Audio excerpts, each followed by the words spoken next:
Today we have a trip to take. We're heading up into the mountains. I told you about this a few days ago when I was back in Phoenix. We're going up to the sheep farm, which should be cooler, and we're going to spend 2 nights there. To get there we have to take the high-speed rail, then catch a bus within 10 minutes, then spend 2 hours on the bus to get to the place in the mountains. And then, who knows what's going to happen there. And I need food. Oh, we're on that again. Yeah, I need food. It's time for food. And so it's off on foot to the subway station to get a ride to the train station. A stop at the food court at the main station so that we can get some breakfast. And doesn't Michelle just look excited?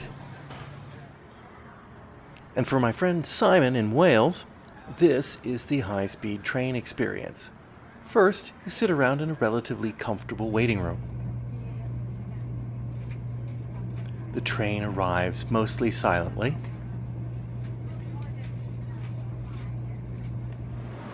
You have to walk yourself and your own luggage to the door of the train. And then the train leaves, mostly silently, picking up speed all the while, plunging into the darkness of the tunnel. Eventually, there are signs that you're coming out of the tunnel. And once you do, you can see the beauty of the Taiwanese countryside in its full glory, seen here through the dirty laundry of these people's apartments.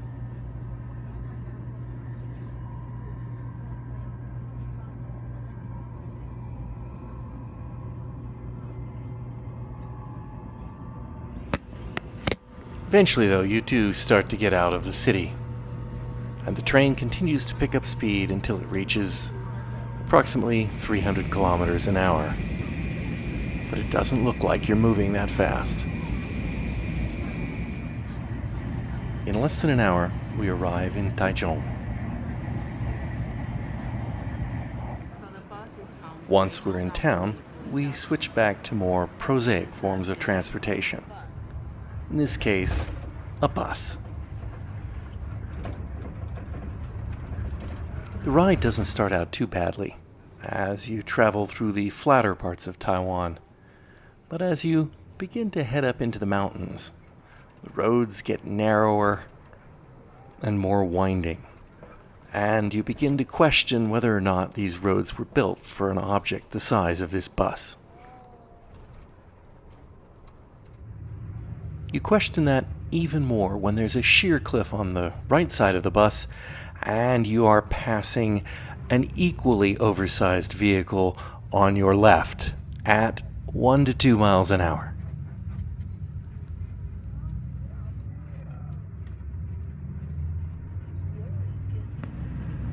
Both the road and buildings along the way seem precariously perched along, thin air.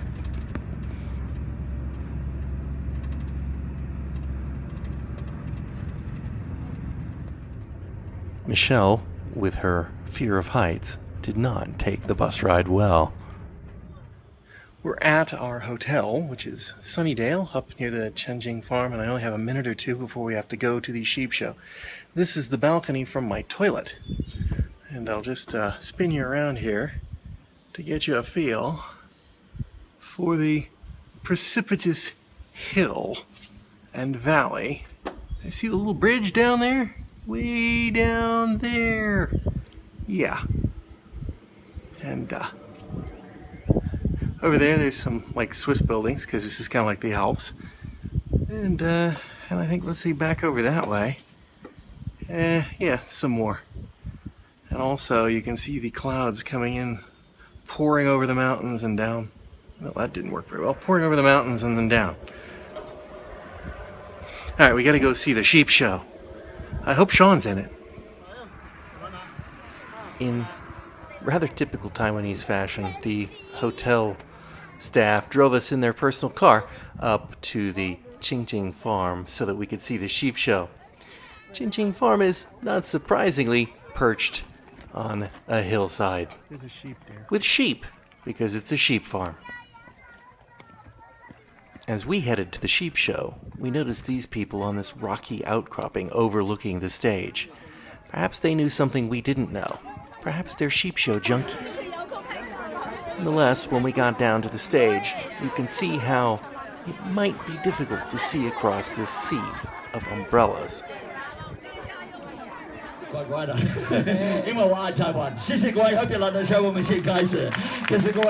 Sheep show was run mostly by this fellow who was obviously from Australia or New Zealand, but spoke, as far as my untrained ears could tell, perfectly acceptable Chinese. It was certainly perfectly unintelligible.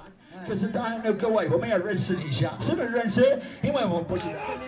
sheep show consisted of us watching sheep be herded by dogs, of which I got no adequate footage, and then a sheep was shorn. Honestly, I could have completely done without the rush to get up to see the sheep show. But we saw it. We then started a long acquaintance with lots and lots of stairs. I haven't had a great vantage point yet, but we're running along a stairway on the ridgeline right now. And you can look off down that way. And it's a long way down. And if we come this way,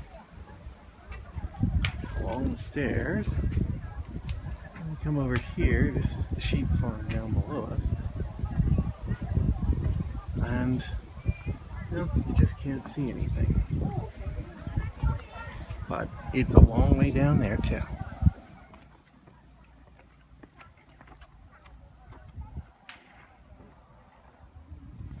The sheep are apparently kept at a castle.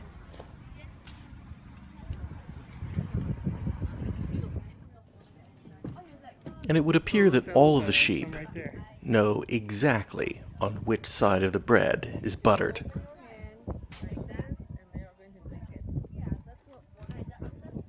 And this little guy over here too, look, James.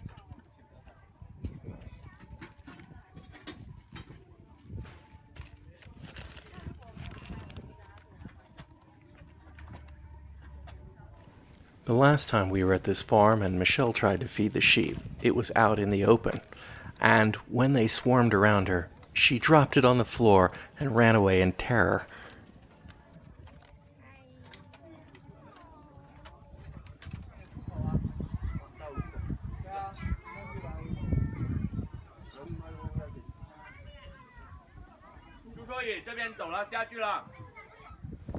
It's difficult to see, but there was a rainbow off in the distance, a portent of things to come, perhaps.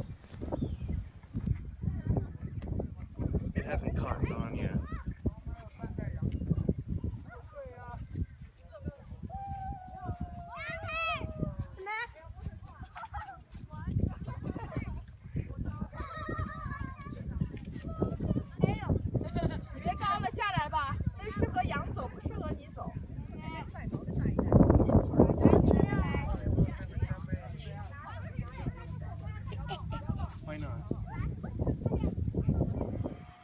Upon leaving the farm, we had to return to the hotel on foot.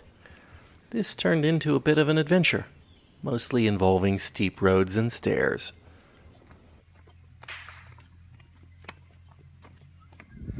Well, in Taiwan, I understand they've gotten rid of a lot of these, but they do still appreciate their statues of Chiang Kai-shek's ass.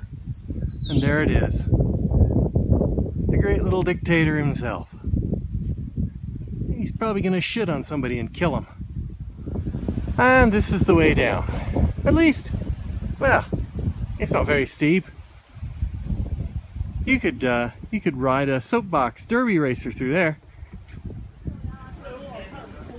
Step 1 here, or if you're coming up, step 487.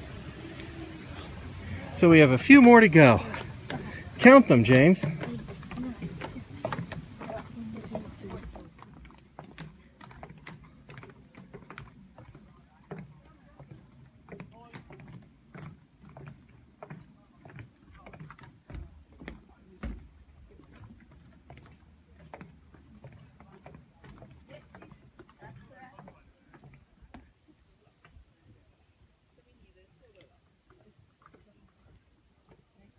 150, 150, 152.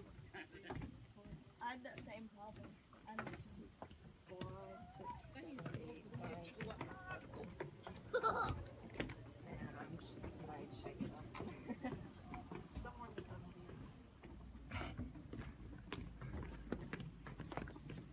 Did you go here? Is garlic like gone? Yeah, no.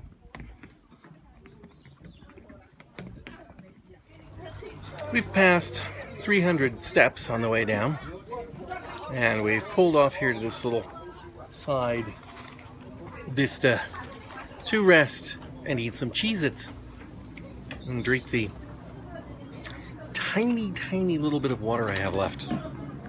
But we know at the bottom of this that if there isn't a steakhouse, there's a Moe's Burger, and if there isn't a Moe's Burger, there's a 7-Eleven.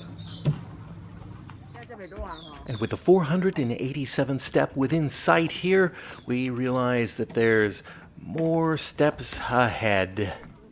Of course there are. We're only halfway down the hill. We stopped in at this little steakhouse. And when I say steakhouse, I mean really it's sort of a lawn furniture enclosed in cellophane drapery where you get your drinks out of a workman's water jug. Nonetheless, the food wasn't half bad.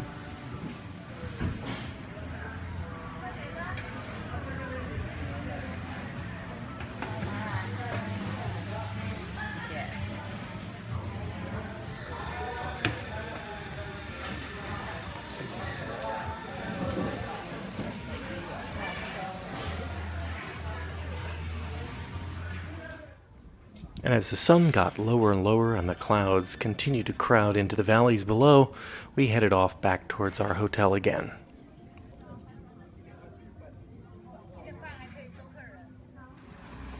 This time down the road. And when there was a side to the road, it wasn't so bad. And when there wasn't, it could get a bit hairy.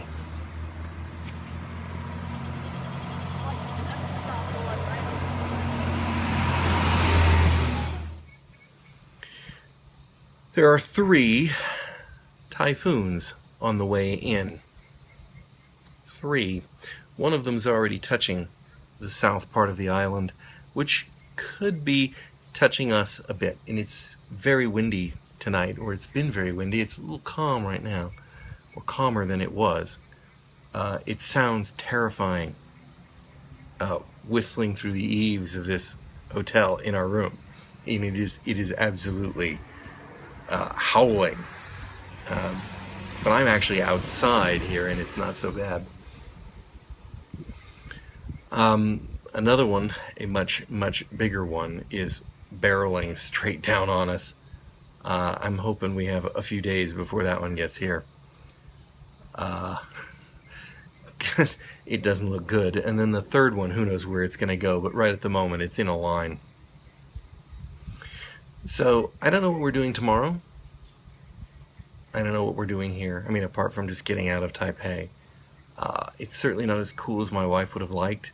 The humidity was 97% earlier today, and I think it was 75 to 80 degrees Fahrenheit, and the sun was just beating down. So it was brutal.